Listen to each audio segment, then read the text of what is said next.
Umakit ka na naman sa hagdan. Baka mahulog ka dyan. Bakit ba? Naglalaro ako Ah, sige, maglaro ka hanggat sa gusto mo.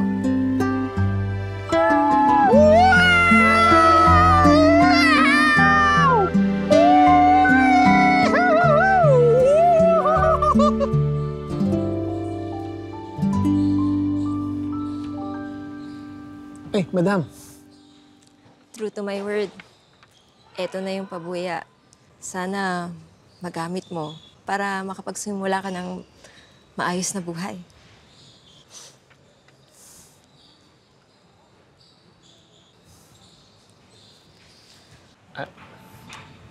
Hindi na po.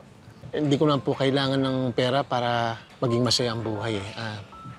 Salamat na lang po. Sure ka? Sigurado po ako. Basta, andito lang lagi kami, ha?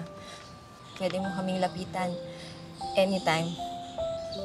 Maraming salamat sa ginawa mo para sa anak ko, ha? Walang anuman po. Maraming salamat din sa kanya. Marami akong natutunan. Salamat.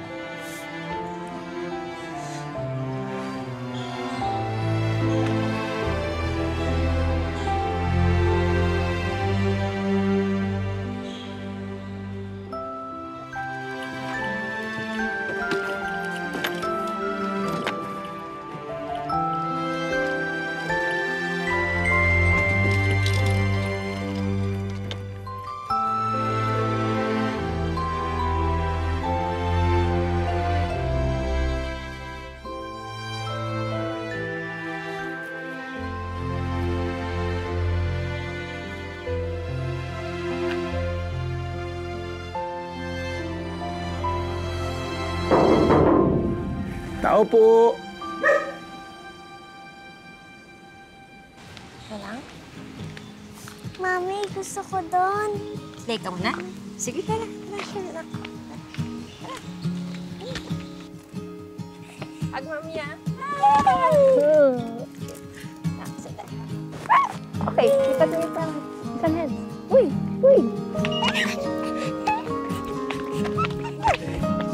Huli ka! Huli ang baby ko.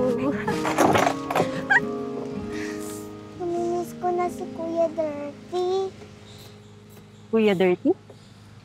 Si Kuya Richie. Siguro, mayaman na siya ngayon.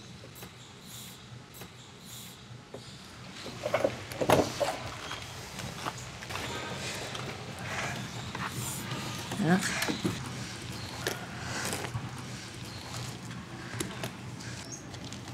Ito, bigay yan sa'yo ng Kuya Richie mo.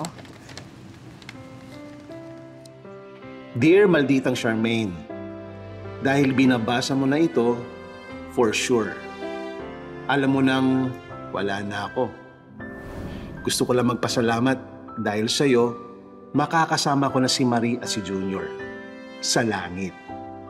Sigurado ako sa langit ako pupunta kasi tinuruan mo ako kung paano.